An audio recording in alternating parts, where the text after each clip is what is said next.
China میں ایک اور وائرس کا حملہ۔ آخر یہ وائرس ہے کیا اور کس طرح پھیلتا ہے؟ ناظرین، اس وائرس کو ہنتا وائرس کا نام دیا گیا ہے۔ یہ وائرس پھیپھڑوں کو بری طرح متاثر کر دیتا ہے۔ دنیا میں جہاں کرونا وائرس نے سنسنی پھیلائی ہوئی ہے، اس کے ساتھ ہی ہنتا وائرس بھی میدان میں آ چکا ہے۔ آخر یہ ہنتا وائرس پھیلتا کیسے ہے؟ CDC centre of disease control کے مطابق ہنتا وائرس چوہے کے جسم سے خارج ہونے والے فضلات اور دیگر مادے، جس میں مثلاً اس کا تھوک، جس کو انگریزی زبان میں سلائیوا کہتے ہیں، ان سے پھیلتا ہے۔ اگر کوئی انسان ان کو چھونے کے بعد اپنے چہرے، ناک اور آنکھوں پر ہاتھ لگاتا ہے تو ہنتا وائرس سے متاثر ہونے کا خدشہ بڑھ جاتا ہے۔ عام طور پر ہنتا وائرس ایک شخص سے دوسرے شخص کو نہیں پھیلتا۔ ہنتا وائرس کا پتہ چلنے میں 1 سے 8 ہفتے کا وقت لگ سکتا ہے۔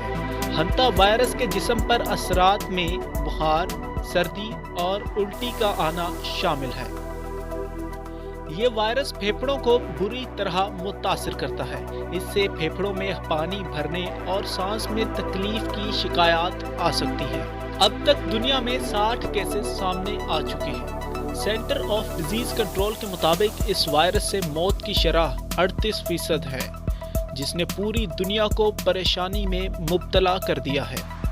ہنتا وائرس کی خبر پوری دنیا میں جنگل کی آگ کی طرح پھیل رہی ہے اور ٹویٹر پر ٹاپ ٹرینڈ بن چکی ہے۔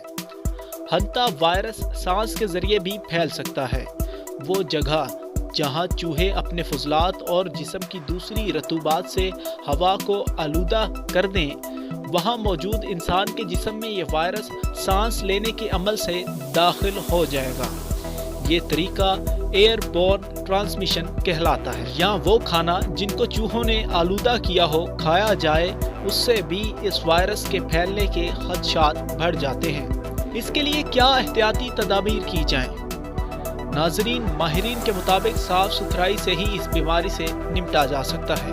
گھروں کی اچھے سے صفائی کی جائے جہاں پر چوہے موجود ہوں، اور اس کے علاوہ دفاتر میں ایسے انتظامات کیے جائیں جس سے چوہے ختم ہو سکیں۔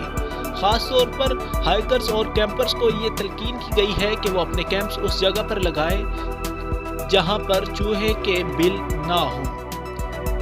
ہنتا وائرس کوئی نیا وائرس نہیں، بلکہ یہ پچھلی کچھ دہائیوں سے موجود ہے۔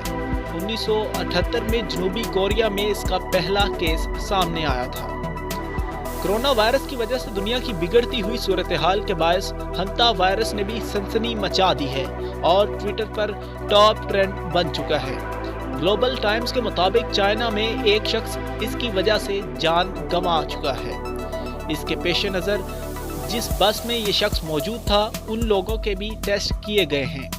ماہرین کے مطابق اس وائرس کی شرح موت 38% ہے اور اس وائرس کا کوئی مخصوص علاج دریافت نہیں ہو سکا، لہٰذا احتیاط کیجیے۔